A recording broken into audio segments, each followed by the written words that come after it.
ماں باپ کو بچے کی سائیکالوجی سمجھنا بہت ضروری ہے. ہر بچے کی سائیکالوجی بالکل مختلف ہوتی ہے, اور ڈرگس میں جانے کی جو مین وجوہات, ایک تو اس طرح کے لوگ جیسے کہ میں نے بتایا کہ ڈرگس میں جاتے ہیں, دوسرا جس صحبت میں وہ رہ رہے ہیں, آئسولیشن ہے یا نوکری نہیں مل رہی ہے یا اس کے گھر میں اتنی غربت ہے تو وہ اس کے پاس نشہ کرنے کے پیسے کہاں سے آ رہے ہیں, 500-1000 روپے کا وہ روزانہ, 200-300 روپے کا وہ روزانہ نشہ کر رہا ہے. سو دس از ناٹ لاجیکل اونلی. ہاں غربت بھی ایک وجہ ہو سکتی ہے, لیکن 80% لوگ پیئر پریشر, چاہے وہ امیر طبقے سے ہیں غریب طبقے سے ہیں, وہ پیئر پریشر کی وجہ سے ڈرگس میں جاتے ہیں. اچھا, آپ کو کب ریئلائز ہوا کہ اب مجھ کو یہ سچویشن میرے ہاتھ سے جا چکی ہے and I have to go to someone? Madam ہوا ایسے کہ گھر والوں کو کافی پریشر تھا میرے اوپر. اچھا. بہت میرے کو بولتے تھے کہ ہمارے خاندان میں تم ہی ہو, صرف تم ہی کرتے ہو ایسا, اور تو نہیں کرتے, تم ٹھیک کیوں نہیں ہو سکتے.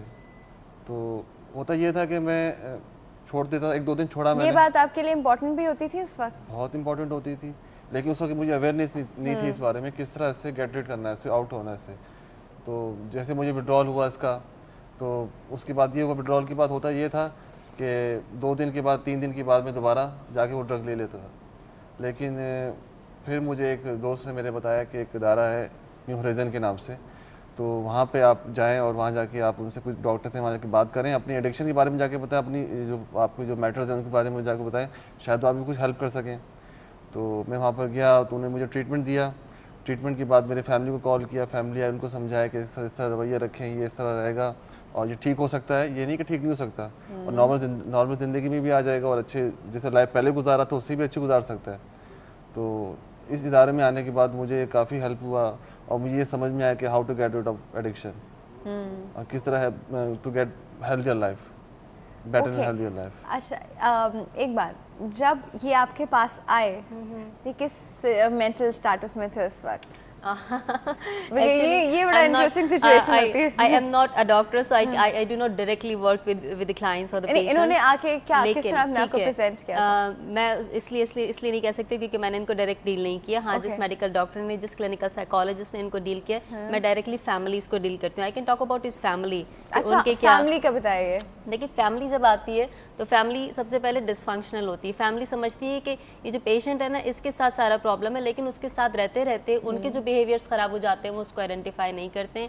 وہ سمجھتے ہیں کہ جتنے بھی پرابلمز ہو رہے ہیں, جتنے بھی مسائل ہو رہے ہیں, وہ صرف اس کی وجہ سے ہو رہے ہیں. فیملی کا بیہیویئر ان کے ساتھ بہت خراب ہو چکا ہے؟ نہیں, ایسا نہیں ہے. اگر فیملی کا بیہیویئر خراب ہوتا ہے تو پھر فیملی ان کو ٹریٹمنٹ کے لیے موٹیویٹ نہ کرتی اور نہ لے کر آتی. It means family was sincere. وہ تانے مارتے ہیں نا, تانے مارتے ہیں, ایسی باتیں کرتے ہیں کہ وہ پیشنٹ پھر نکلنے کے بجائے اور اندر جاتا رہتا ہے. نہیں, دیکھیں اس کی وجہ یہ ہے کہ ایک آپ کے لیے جو ہے نا وہ ایک اسٹگما بن گیا ہے. لوگ آپ کو, آپ کے خاندان, آپ کے رشتہ دار والے آپ کو طنز کر رہے ہیں, تنقید کر رہے ہیں. آپ کے گھر میں جو ہے وہ فائنینس کی کمی ہو رہی ہے, بچے اگر ہیں, آپ کی شادی ہوئی ہوئی ہے تو ان کی تعلیم نہیں ہو رہی ہے, تو فیملی اتنی زیادہ ایگزاسٹ ہو جاتی ہے, تھک جاتی ہے. پہلے شروع میں سمجھاتے ہیں, پیار محبت سے سمجھاتے ہیں, ڈانٹتے بھی ہیں, مارتے بھی ہیں, زنجیروں سے بھی باندھ دیتے ہیں, علاج بھی کروا دیتے ہیں, لیکن جب دوبارہ آ کے وہ پھر نشے پہ لگ جاتا ہے تو ایسی صورتحال میں جو ہے نا فیملی اتنی ایگزاسٹ ہو جاتی ہے کہ وہ پھر تانے بھی دیتے ہیں, طنز بھی کرتے ہیں, برے الفاظ بھی ان کو دیتے ہیں. تو اس میں فیملی کا میں نہیں سمجھتی کہ اکیلے کا قصور ہوتا ہے. فیملی اتنا زیادہ سفر کر چکی ہوتی ہے, ٹھیک ہے.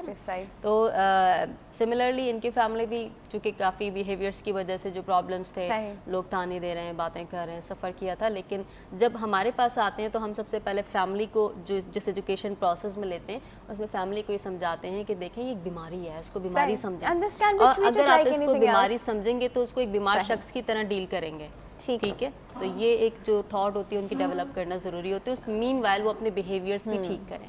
ٹھیک ہے. اچھا جی, پروگرام کا ٹائم بالکل ختم ہو گیا ہے.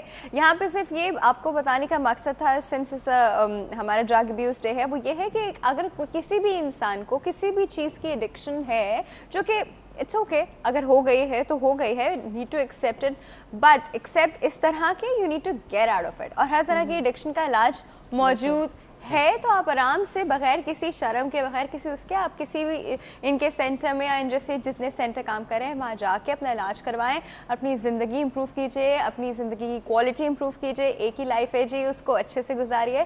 Thank you so much for coming. Thank you so much for coming Umar. Thank you so much for coming doctor صاحب.